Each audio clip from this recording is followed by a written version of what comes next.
What's up? It's me and welcome back to another video. In this quick video, I'll be showing you the absolute best way to activate Filmora 14 for free without any catches. This works with both the installer from Wondershare and the standalone version that you can download from the Microsoft Store. This method is super simple, doesn't require any editing at all, and will work for as long as you want. The only downside is it requires an active internet connection.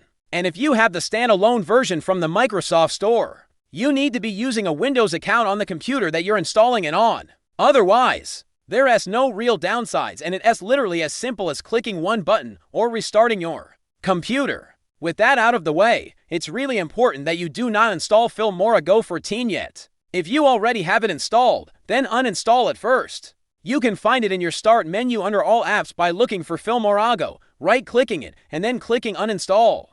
Now, if you don't see this, you can also open up your Windows Features and Apps settings under Installed Apps by searching for it in the search bar. Then scroll down until you find Filmora Go and click Uninstall next to it. This is incredibly important because Filmora Go 14 is blocking the activation process. Once uninstalled, you should remove all of the shortcuts on your desktop and in your Start menu, and you should now proceed to install the actual program. If you haven't downloaded Filmora 14 yet, then I'll leave some links below, but if you already have it downloaded, then just open up the file location, locate the installer, and double-click it to run it. Next, we'll be taken to the Filmora 14 setup wizard. On the very first step here, you need to choose where you'd like to install Filmora 14. You can either choose to install it on the default path in Program Files, or you can change it by clicking Change. When you're done, click Next. On the following step, you can choose whether or not you'd like to install the Filmora 14 launcher, which lets you launch into the Filmora 14 player.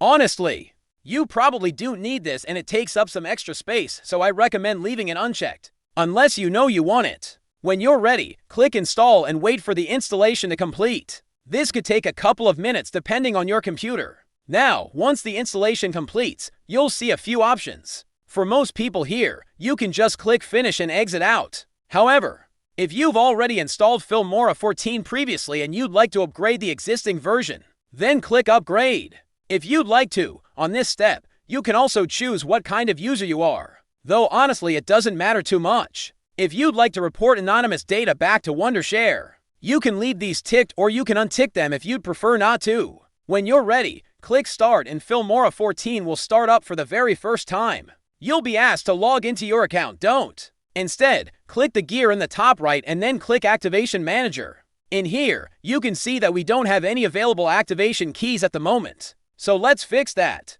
Clicking the activation button brings us to this page here, where you can enter an activation key or use a license file. The license file option is the option we're going to be using today. Now, you can find license files online, but a lot of them are dangerous and lead to viruses. And besides, they expire pretty quickly anyway, so instead of using a license file, I'll be activating through the activation code. Simply click Use Activation Code and then enter the activation code provided. When you're done, click the Activate button.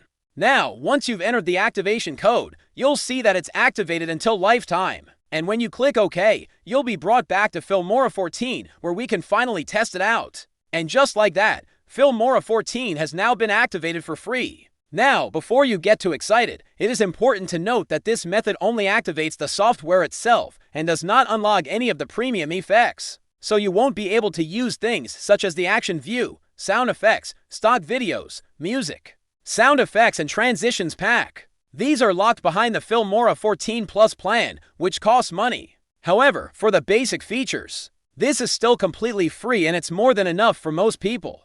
Anyways, let us go ahead and try out Filmora 14. We'll start by opening up the Activation Manager again and clicking on License Information. Here you can see that my license key works for both Filmora 14 and Filmora 14 Plus. So while it doesn't unlock the additional content, you can still use the same license key to activate Filmora 14 Plus. And this means that if you buy the software in the future, you can simply reactivate it with the same license key and all of the content will be unlocked. When you first start up Filmora 14, you'll be greeted with a screen like this. Here you can choose between starting a new project, opening up a recent project, or opening up a file. You can also import media directly from your phone if you so wish. Today, I'm just going to be creating a brand new project. I'll select Full HD 1920x1080 as my resolution, and I'll select 30 frames a second as my frame rate. Clicking Create will start up a new project. Now I'm going to throw in a random clip that I found on my PC here. Simply drag and drop the video into the timeline at the bottom.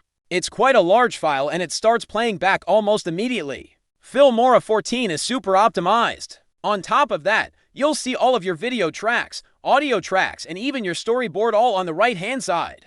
At the very top, you'll see your main menu with options such as play, fast forward, and scrub through your video. Underneath that is a preview window where you can see your project, as well as a few different options. To the right of that is your timeline where you can trim, cut and add clips as well as other objects onto your project. On the right-hand side, you have various toolbars. There's a tracker, aspect ratio, drawing tools, and a whole lot more. You can customize exactly which toolbars appear here by right-clicking and clicking Customize Toolbars. Now, I didn't actually expect Filmora 14 to be so good.